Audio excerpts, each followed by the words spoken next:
What's up guys, Maik Wiedenbach coming at you, June 1st, which is National Donut Day. So I figured, let's talk about food. Why? Well, you're right, there's no shortage of information about food, right? I mean, you open any magazine, website, there's fat loss, this, muscle gain, diet, get rid of the winter fluff, jacked for summer, but nobody knows what to do, right? Nobody knows. So when I deal with clients, especially new clients, it strikes me that people who are very educated, very intelligent, and they're still lost. So I made this arbitrarily, totally random 10-point checklist that I'm going to talk about. So, point number one, there are no good foods and there are no bad foods. There are just some foods that have a denser profile and they usually contain more fat and carbs and they taste better. So they're easier to overeat, just like the donut, okay? They're not evil, but they have to be eaten with caution. And then there are other foods that have a better profile, like chicken breast, right? But neither food will get you here nor there. It's the combination, right?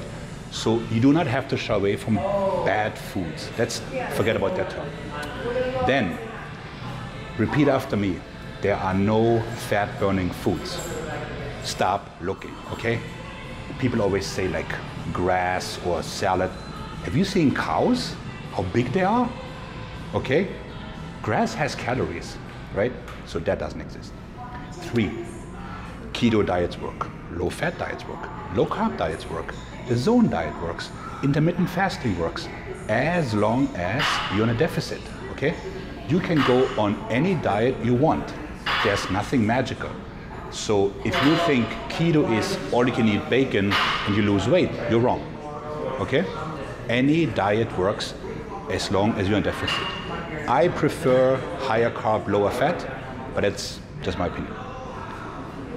Number 4, carbohydrates do not magically make you gain weight. Too many carbs make you gain weight.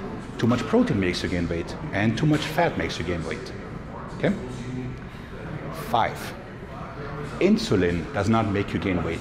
Insulin has 0 calories. For instance, if you give yourself a shot of insulin, would you get fat?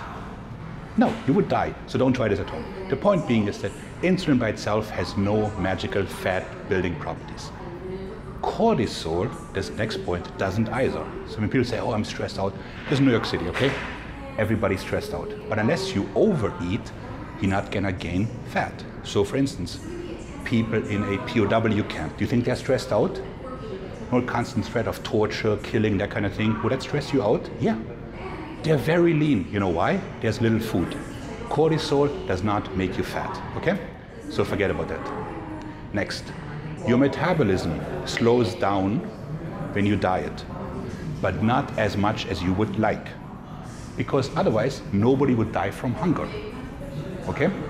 So your metabolism does not magically stop and you can't lose any more weight.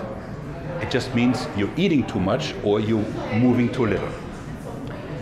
The one ingredient rule still holds true. So if you go to the supermarket and you buy something that says oats, that's a good idea. Apple. If it has really long letters, long words, with Greek symbols, numbers, and it makes your fingers orange, it's probably not so good to buy. Okay? Next, the food industry or restaurants, they're in the business of selling you food. Okay? Not making you lean. That's not their job. So, it doesn't mean you can never go out. But let's say you know tonight there's a big donut party because it's National Donut Day. Well, then during the day you just eat a little bit less and you go out and you have your donut, okay? But don't try to time the restaurant. Lastly, food is neither a drug that makes you happy or unhappy or suicidal or whatever, nor is it just energy. It's in between, okay? It's food, right? Live it, learn it, like it, cook it, eat it, okay? That's it. Food as such, Maik out.